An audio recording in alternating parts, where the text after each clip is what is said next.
पूर्वीच्या कुशीतलं प्रेम भाग 7। आश्रमातील एक कोवळी पहाट। दारासमोरून मंद वाऱ्याची झुळूक अलगद पडघमाला हलवत गेली। सूर्य अजूनही डोंगराआडच होता, पण त्याचा कणाक्षणाने पसरत जाणारा प्रकाश तिच्या खोलीत झिरपत होता। अन्वीचं डोकं पांढऱ्या उशीत विसावलेलं होतं। तिच्या उजव्या कुशीत रियाचा नाजूक स्पर्श आणि डावीकडे आरवचा गरम श्वास, हे दोघं तिच्या श्वासात गुंतलेले होते। क्षणभर तिला वाटलं, काळ थांबावा। या दोघांच्या अस्तित्वाच्या स्पर्शाने काहीतरी असीम शांततेचं आभाळ तिच्या हृदयावर पसरलं, पण त्याच क्षणी डोळ्यांच्या मागे, मनाच्या गाभाऱ्यात एक जाणीव उगम पावत होती। ती एक आई होती आता, पण एका अशा भूतकाळासर जिची सावली अजूनही तिच्या पावलांवर आहे। कधी कधी ती आश्रमाच्या परिसरात बसते, दोघं खेळत असतात आणि ती त्यांना पाहत राहते।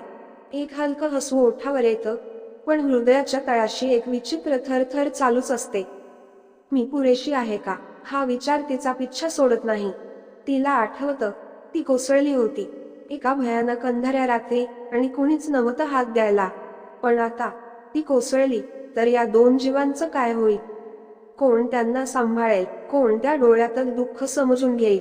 बाबा म्हणतात ती आता बरी आहे, डॉक्टर प्रियंका सांगतात तिच्या आत शक्ती आहे, पण रात्री झोपताना स्वप्न जुनी आठवण घेऊन येतात। कधी कधी ती घाबरून उठते, धडधडतं हृदय, ओथंबलेले डोळे आणि ओल्या उशीवर ओठ टेकवत ती स्वतःला सांभाळते। तिला वाटतं, भूतकाळ मिटतो का कधी, की फक्त झाकून ठेवतो आपण? कारण तिला भीती वाटते, बाहेरचं जग अजूनही तिच्यासाठी ओळखीचं नाही। ते भयंकर आहे की सुंदर, हे ठरवायचं अजून बाकी आहे। आरव जेव्हा जोरात हसतो किंवा रिया तिच्या गळ्यात बिलगते, तेव्हा ती काही क्षण विसरते। पण पुन्हा एखादा अपरिचित आवाज, कुणाच तरी बोलणं, किंवा अचानक वीज चमकल्यासारखा क्षण, तिचं अंतरंग हादरवतो। ती मुलांशी बोलते, गोष्टी सांगते, प्रेमाने त्यांना झोपवत असते, पण तिच्या डोक्यात सतत चाललेली ती एक लढाई, आईपण आणि अपूर्णता यांच्यातली, ती कधीही थांबत नाही। एका संध्याकाळी मुलं खेळत होती आणि ती बाजूच्या झाडाखाली बसून त्यांना पाहत होती। सूर्य मावळत होता, आकाशात केशरी, गुलाबी रंग मिसळत चालले होते, आणि त्या क्षणी ती स्वतःलाच विचारते, ते मोठे होतील आणि कधीतरी माझा भूतकाळ समजेल तेव्हा काय? हा विचार तिला उद्ध्वस्त करतो। त्यांना अभिमान वाटेल का तिचा, की तेही तिच्यापासून दूर जातील? या सगळ्या विचारांच्या जंजाळात अडकलेली अन्वी अजूनही शोधत होती स्वतःला। ती आई होती, पण अजूनही संरक्षक व्हायचं धाडस तिच्यात नव्हतं। तिच्या शब्दांत प्रेम होतं, पण अद्याप ठामपणा नव्हता। तिच्या मिठीत ऊब होती, पण अद्याप शिलेदारी नव्हती। आणि म्हणूनच एका रात्री, जेव्हा सगळं शांत होतं, ती स्वतःच्या खोलीत उभी राहिली। आरशात स्वतःकडे पाहिलं, थकलेला चेहरा, पण डोळ्यात एक नवं निर्धार झळकत होता। माझ्या भूतकाळाला मी माझ्या मुलांचं भविष्य होऊ देणार नाही। मी पुरेशी आहे, आणि त्यांच्यासाठी मला अधिक काही व्हावंच लागेल तर मी होईन। रात्रीचा निळसर गारवा आता आश्रमाच्या आकाशात पसरलेला होता। झोपलेल्या मुलांच्या खोलीत एक शांत सुवास दरवळत होता। अन्वी मात्र त्या रात्री झोपली नव्हती। आरशात पाहून घेतलेला निर्धार तिच्या काळजात पक्कं घर करून बसला होता। पाय आपसूक बाबांच्या झोपडीकडे वळले। बाबा अजूनही दिव्याच्या प्रकाशात काही ग्रंथ चाळत होते।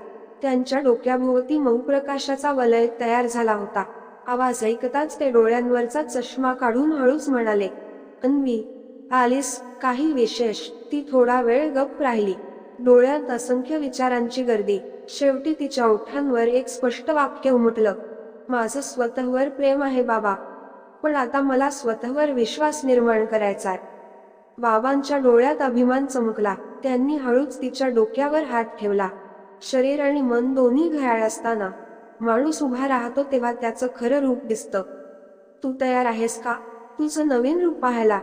अन्वीने हलकीशी मान डोलवली। त्याच क्षणी मागून डॉक्टर प्रियंका थेट त्यांच्याजवळ आली। तिच्या हातात काही डॉक्युमेंट्स आणि एक फाईल होती। अन्वी, मी काही दिवसांपासून तुझं निरीक्षण करत होते। तुझ्या हातात एक नवा ज्वालामुखी खदखदतोय, पण त्याला दिशा देणं गरजेचं आहे। म्हणून मी आणि बाबा तुझ्यासाठी एक जागा शोधली। अन्वी आश्चर्याने त्यांच्या दोघांकडे पाहू लागली। एक केंद्र आहे भारताबाहेर, प्रियंका म्हणाली, जिथे मानसिक आणि शारीरिक पुनर्बांधणीसाठी होलिस्टिक ट्रेनिंग दिली जाते। तिथे defence, trauma release, body control आणि माइंड डिसिप्लिन. आणि सगळ्यात महत्त्वाचं, तिथे गेलेली व्यक्ती तिथून पूर्णपणे बदलून परतते. अन्वीचं हृदय धडधडू लागलं.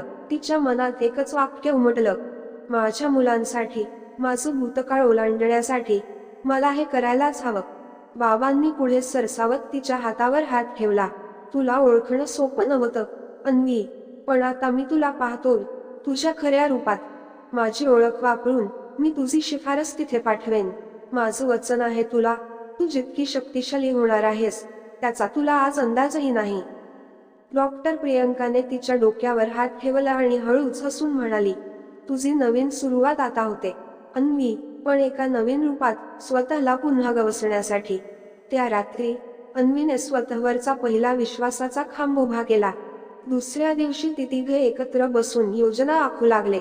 दुसऱ्या दिवशी सकाळी आश्रमाच्या शांत वातावरणात एक वेगळीच हालचाल जाणवत होती. अन्वी, डॉक्टर प्रियंका आणि बाबा एकत्र बसले होते. टेबलावर रशियातील एका अत्यंत गोपनीय प्रशिक्षण केंद्राची माहिती असलेली फाईल उघडलेली होती. बाबांनी ती फाईल हलक्या हाताने पुढे करत म्हणाले, ही संस्था आहे द वेदना सेंटर फॉर होलिस्टिक एम्पॉवरमेंट. हिमशिखरांच्या कुशीत लपलेलं केंद्र. इथे शरीर, मन आणि आत्म्याचं पुनर्जन्म घडवलं जातं. अन्वीने सावध पण ठाम नजर टाकली. म्हणजे तिथे मला संपूर्ण नवीन आयुष्याची तयारी करता येईल. डॉक्टर प्रियंकाच्या चेहऱ्यावर हसू उमटलं. हो अन्वी, तिथे तुला केवळ शारीरिक प्रशिक्षणच नाही, तर मानसशास्त्रीय आणि आध्यात्मिक पातळीवरही तयार केलं जातं. तुझं संपूर्ण रूपांतर. बाबांनी पुढे स्पष्ट केलं, मी त्यांच्या संस्थापकांपैकी एकाचा विद्यार्थी होतो. माझ्या ओळखीवरून तुला प्रवेश मिळू शकेल.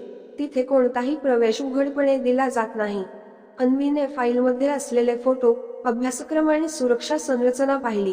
तिचं मन एका नव्या शक्यतेकडे खेचलं गेलं. माझ्या मुलांसाठी, माझ्या स्वतःसाठी मी हे करणार, ती शांतपणे म्हणाली. त्या रात्रीच त्यांनी बाबांच्या संपर्कांनी आणि ओळखीच्या माध्यमातून पासपोर्ट, मेडिकल क्लिअरन्स आणि पात्रतेसाठी आवश्यक दस्तऐवज तयार करायला सुरुवात केली. आश्रमातील काही लोकांनाही कल्पना दिली गेली, परंतु अत्यंत गोपनीयतेने. डॉक्टर प्रियंकाने अन्वीला स्वतःच्या मनोबलाचं महत्त्व पटवून दिलं. तिथे पोहोचल्यावर तुझी खरी कसोटी सुरू होईल, पण मी खात्रीने सांगते, तू तयार होणार. कारण आता तू नुसती अन्वी नाहीस, तू स्वतःचा पुनर्जन्म घडवतेयस. रशियातील त्या केंद्रात प्रवेशासाठीची प्रक्रिया सुरू झाली होती. अन्वीच्या आयुष्यातील एक नवा अध्याय उघडायला सज्ज होता. दुसऱ्या दिवशी पहाटे डोंगरात थंडीच्या गारव्यात कुंभावा भरलेली होती, पण आश्रमातील एका लाकडी खोलीत मन मात्र तापलेली होती. गिरिजा बाबा, डॉक्टर प्रियंका आणि शांताताई यांच्यासमोर टेबलावर 2 खास फाईली ठेवल्या होत्या, आरव आणि रिया यांच्या. त्या फाईलीमध्ये काही आकडे नव्हते, त्या होत्या 2 छोट्या जीवांची अंतःकरण समजून घेणाऱ्या नोंदी. आरोग्यविषयक तपशील, आहाराच्या वेळा, कुठल्या गोष्टींनी ते शांत होतात, काय ऐकल्यावर त्यांना घाबरायला होतं. अगदी त्यांच्या हसण्याचे स्वरूपही त्यात नमूद केलेलं होतं. ही कोणती साधी कागदपत्र नव्हती, ही होती अन्वीच्या ऐपणाची झलक. डॉक्टर प्रियंका सौम्य आवाजात म्हणाल्या, अन्वी, तुझ्या गैरहजेरीत ही दोघं माझ्या ताब्यात असतील. आरवला सकाळी मैदानात खेळायला आवडतं, त्याचं रोजचं वेळापत्रक तयार केलंय. प्रियाला झोपण्याआधी गोष्ट हवी असते, तेही मी बघते. अन्वीचं गळा भरून आला, पण बाबा शांतपणे पुढे म्हणाले, मुलांसाठी वेगळा विभाग बनतोय, 2 सेविका पालटून राहतील, शिक्षणासाठी गुरुकुल पद्धतीचा वर्ग सुरू होईल, पण सर्वात महत्त्वाचं, त्यांच्या भावविश्वात तुझा आवाज जिवंत राहावा म्हणून, तुझ्या आवाजात गोष्टी दररोज त्यांना ऐकवू. त्यांच्या त्या वाक्याने अन्वीचा हृदय भरून आलं. ती हलकेच म्हणाली, मी रोज त्यांच्याशी बोलू शकते का? प्रियंका नेटसं समजावून म्हणाल्या, प्रत्येक आठवड्याला एक ठराविक वेळ. तुझं प्रशिक्षण खंडित होता कामा नये. पण त्यांना माहीत असेल, आई मोठं शिकायला गेली आहे. तिला रियाच्या वेगळं होण्याची फार चिंता होती. रिया अजूनही आईचा ओलसर पदर धरून झोपत असे, म्हणून एका हळूवार सेपरेशन प्लॅनची आखणी झाली. पहिल्या आठवड्यात अन्वी फक्त बाजूच्या इमारतीत राहील, पण संध्याकाळी त्यांच्याजवळ येईल. दुसऱ्या आठवड्यात अर्धी रात्र मुलं शांताताईंसोबत झोपतील. तिसऱ्या आठवड्यात ती पूर्ण रात्र बाजूच्या खोलीत राहील, मुलांना न दिसता. रिया सुरुवातीला रडायची, पण जेव्हा तिला समजलं की आई येते परत, तेव्हा ती हळूहळू शांत झाली. आरवने तर त्याचा खेळच बनवला. आई शोध मोहीम, आणि त्याचं मन त्या कल्पनेनेच भरून जायचं. सुरक्षिततेसाठी बाहेर कोणालाही त्यांच्या पूर्वायुष्याचा पत्ता लागू नये म्हणून सगळी नोंद फक्त आश्रमच्या नावाने झाली. त्यांच्या शाळेतील नावांसाठी एक साधं, निव्वळ नाव ठरवलं. कुठेही अन्वीचा भूतकाळ परत येणार नव्हता. त्या रात्री अन्वीने स्वतःहून मुलांसाठी 2 खास गोष्टी तयार केल्या. प्रियासाठी तिच्या हाताने शिवलेली कापडी चिठ्ठी, झोपायच्या आधी गालावर ठेव. आरवसाठी लाकडाची छोटी तलवार, तू माझा छोटा रक्षक. ती झोपलेली मुलं पाहत होती. दोघी त्या वयात होते जिथे त्यांच्या आयुष्याच्या आठवणी अजून मऊ मातीसारख्या होत्या, जशा वाटल्या जातील तशा उमटणार. अन्वी स्वतःशीच म्हणाली, मी त्यांचं आयुष्य असं कोरणार नाही जिथे अंधाराचे ठसे राहतील. तरीही तिच्या मनात एक कडवट शंका होती. मी दूर गेले तर हे मला विसरतील का? माझ्याशिवाय ते खरे खंबीर होतील का? पण त्या शंकेभोवती आता एक नवा संरक्षक कवच उभा होत होता. बाबांचा शांत आधार, प्रियंकाचं तार्किक समजावणं, आणि शांताताईंचा आईसारखा प्रेमळ हात. प्रस्थानाची तारीख जसजशी जवळ येऊ लागली तसं मुलांना हळूच सांगितलं गेलं, आई मोठ्या शाळेत जात आहे, खूप शिकून परत येईल, मग तुला उंच उचलून घेईल नेहमीसाठी. त्या शेवटच्या रात्री अन्वी मुलांच्या केसांत बोट फिरवत बसली होती. मनात फक्त एकच प्रार्थना घोळत होती, थोडे दिवस, थोडी दूर, पण मग कायमची ढाल, कायमची आई. रात्रभर डोळ्याला डोळा लागला नव्हता. छताकडे पाहत अन्वी एका क्षणात आयुष्याचे 100 विचार घोळवत होती. ती विचार करत होती, आज शेवटचा दिवस, शेवटचा रात्रीचा श्वास जिथे त्यांची हसणं, रडणं, गोंजारणं माझ्या मिठीत होतं. पहाट झाली, पण आज ती सूर्याची किरण नव्हती. ती निरोपाची सुरकती तलवार होती, जी तिच्या हृदयाच्या आत खोल उतरून तुकडे करत होती. शांताताईंनी हलक्याच दार ठोठावलं. अन्वी उठली, पण तिचे पाय गोठल्यासारखे वाटत होते. अन्वी, वेळ झाली ग. त्या शब्दात समजूत होती, पण अन्वीला वाटलं कुणीतरी काळजावर हात ठेवून त्याला हळूहळू अलगद फाडतंय. ती आरव आणि रिया झोपलेल्या खोलीत शिरली. त्या 2 गोजिरवाण्या चेहऱ्यात तिचं संपूर्ण जग सामावलेलं होतं. त्या शांत झोपेमागे अन्वीच्या झुरणाऱ्या रात्री होत्या. त्या कोवळ्या श्वासांमागे तिच्या निस्वार्थ त्यागाची सावली होती. ती त्यांच्या गालांवर अलगद बोट ठेवते. त्या स्पर्शानेच रिया हलते आणि एकदम डोळे उघडते. आई, कुठे चाललेस? तीच ती एक ओळ जी अन्वीला संपवून टाकते. अन्वी हसायचा प्रयत्न करते, पण चेहरा बुडतो. बाळा, आई शिकायला चालली आहे. तुझ्यासाठी, आरवसाठी. प्रिया कातर नजरेने फक्त बघते. मग ती मिठीत शिरते घट्ट. चणू म्हणते, आई, असं जाऊ नको. माझ्या श्वासात राहा. अन्वीच्या डोळ्यातून अश्रू वाहू लागतात. प्रिया, तू माझ्या काळजाचा तुकडा आहेस. मी दूर जाईन, पण माझं प्रेम तुझ्या भोवती ढालीसारखं असेल. प्रियाचे डोळे थोडे भरलेले, ओठ हलकेसे फुगलेले. तू जर परत आलीच नाहीस तर मग मी तुला फोन तरी करू शकते ना? अन्वी तिचा गाल आपल्या गालाला टेकवून म्हणाली, मी येणार ग. आणि हो, फोन कर, मेसेज कर, चिठ्ठीही लिही, पण रडू नको. ते वढ्यात आरवही जागा होतो, थोडं गोंधळलेला पण खंबीर.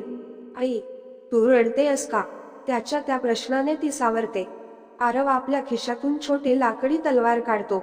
हे घे, सर कोणी खूप रडवलं तरीही दाखव. हे मी दिलेलं आहे. आईला कोणीही त्रास देऊ शकत नाही. अन्वीने तोच क्षण मनाच्या कप्प्यात कायमचा बंद केला. ते उठते. डॉक्टर प्रियंका, बाबा, शांताताई, सगळेच तयार होते. शांताताई मुलांना जवळ घेतात. मुलं थोडं रडतात, थोडं समजतात, पण दोघांच्याही मिठीने अन्वीला बांधून ठेवलं आहे. आई, आम्ही वाईट मुलं नाही होणार. तो शिकून परत ये, पण ये. प्रियाचं ते शेवटचं वाक्य अन्वीच्या आत कुठेतरी खोल रुतून बसतं. ती शेवटचं वळून बघते. ती वळते आणि चालू लागते. पाठीमागे असते 2 प्रेमळ आवाजांची साद. आई, आई. गडद ढगांनी भरलेली दुपार होती. तिथे एक लहान टेबल होता आणि त्यावर एक नवा निळसर पासपोर्ट अजून कोरा. शेजारी होती काही कागदपत्र, फोटो आणि प्रिंटरमध्ये अर्धवट निघालेली ओळखपत्र. अन्वी साडीऐवजी एक साधा कुर्ता घातलेली, शांत बसलेली होती. डॉक्टर प्रियंका तिच्याशी सौम्य पण स्पष्ट आवाजात बोलत होती. अन्वी, एकदा का तू बाहेर पडलीस, तुझी खरी ओळख कुणालाच माहीत असता कामा नये. तुला शोधायला अनेकांना कारण असतील, पण तुला स्वतःसाठी जगायला, शिकायला, लढायला हवंय. अन्वी काहीच बोलली नाही. बाबा तिच्या समोर एक कागद ठेवतात. त्यावर एक नाव लिहिलेलं होतं, आर्या सेन. बाबांचा स्वर थोडा जडसर पण मृदू होता. हे नाव मी निवडलं नाही, हे नाव परिस्थितीने जन्माला घातलं. आर्या म्हणजे शुद्ध, तेजस्वी आणि रक्षण करणारी. सेन म्हणजे लढणारी. अन्वीचा नजरा त्या नावावर स्थिर झाला. शब्द न बोलता ती त्या दोन ओळखींत भिरभिरत होती. एक होती अन्वी, वेदनेतून मोडलेली पण ममत्वाने भरलेली. दुसरी आर्या, जन्म घेत नव्हती पण आतून तयार होत होती. तिच्या मनात विचार घोळले, या नावाने मी जगते, पण माझे दोन जीव मागे राहतात.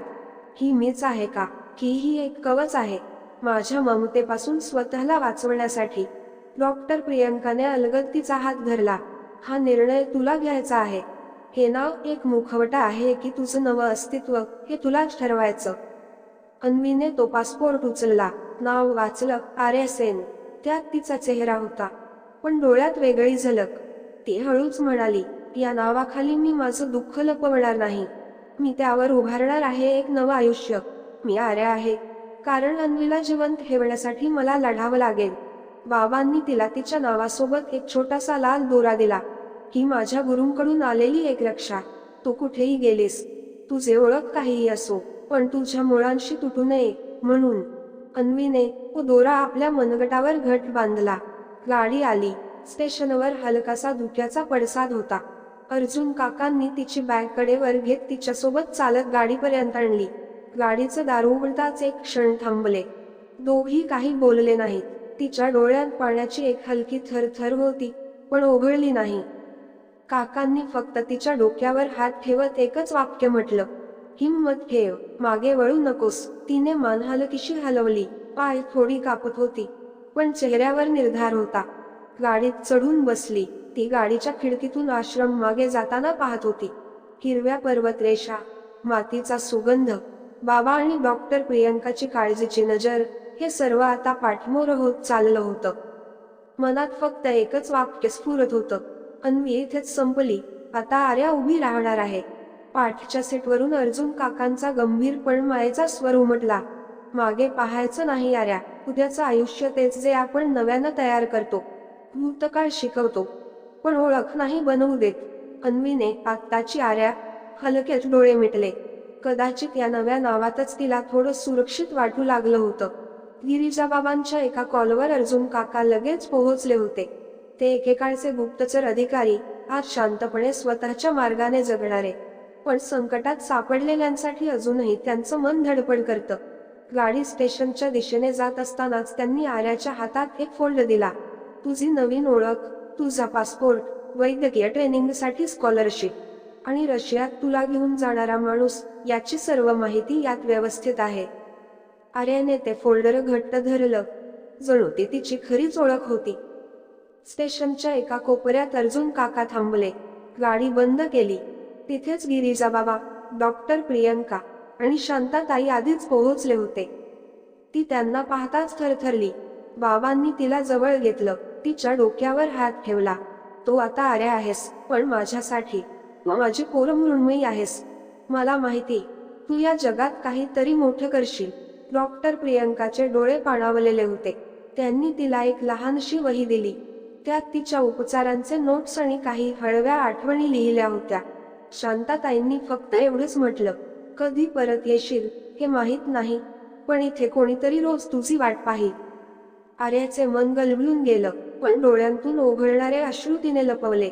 काही वेळातच ते एअरपोर्टवर पोहोचले. कार थांबली. आर्या आणि अर्जुन काका गाडीतून उतरले. काकांनी त्यांच्या हातात बॅग घेतली. आर्या हळूच वळली आणि एअरपोर्टच्या दिशेने निघाली. एअरपोर्टच्या टर्मिनल 2 मधील काचेच्या भिंतीतून आर्या, पूर्वीची अन्वी, बाहेर पाहत उभी होती. रात्र उतरलेली होती. आकाशात दूरवर फ्लाईट्सच्या लाईट्स चमकत होत्या आणि तिच्या मनात एक गोंधळलेला पण स्थिर झालेला तुफान उसळत होतं. ती एकटी होती, पण एकटी नव्हती. तिच्या मनात अजूनही डोंगरावरून वाहणारा वारा गुंजत होता. गिरिजाबाबांचा आश्वासक हास्य, डॉक्टर प्रियंकाचे थरथरते हात. हे सगळं आठवत राहिलं. तिचं संपूर्ण आयुष्य जणू एका टप्प्यावर येऊन थांबलं होतं. इथून पुढे एक नवा मार्ग, पण मागे एक तुटलेला काळ. अर्जुन काका तिच्या सोबत होते. ते फार बोलले नाहीत, पण त्यांच्या डोळ्यात अन्वीने काहीतरी वेगळं पाहिलं. विश्वासाने थोडं गुपित. तिने विचारलं होतं, काका, खरंच मी तयार आहे का? ते हसले होते हलकं. कोणीही तयार नसतो आर्या. आपल्याला फक्त पावलं टाकायची असतात. वाट आपोआप दिसते. चेक इनच्या रांगेत उभं असताना त्यांनी तिच्या हातात एक कार्ड दिलं. हा नंबर, जीवाशी संबंधित अडचण आली तरच कॉल कर.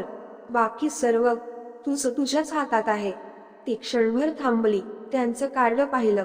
त्यावर कुठलाही नाव नाही, फक्त एक नंबर. आणि मागे लिहिलं होतं, don't forget why you started. आर्याच्या हृदयात एक स्फुरण उठलं. ती आता मागे फिरू शकत नव्हती. गिरीजा बाबा, प्रियंका, आश्रमातली मुलं, तिला सगळ्यांसाठी आता वेगळी व्हायचं होतं. ती गेटमधून आत गेली. फ्लाईटची अनाउन्समेंट झाली होती. Flight to Moscow, now boarding. Passport तपासणी झाली. फ्लाईट नंबर पुकारला गेला. तिने सीटवर जाऊन खिडकीजवळ जागा घेतली. पायलटचा आवाज आला, flight to Moscow, now ready for departure. ती एक दीर्घ श्वास घेते.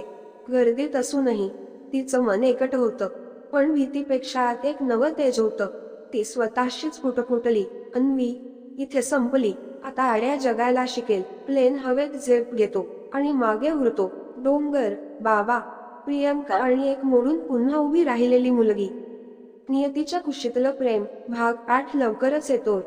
तुम्हाला ही कथा आवडली असेल तर लाईक आणि कमेंट करायला विसरू नका.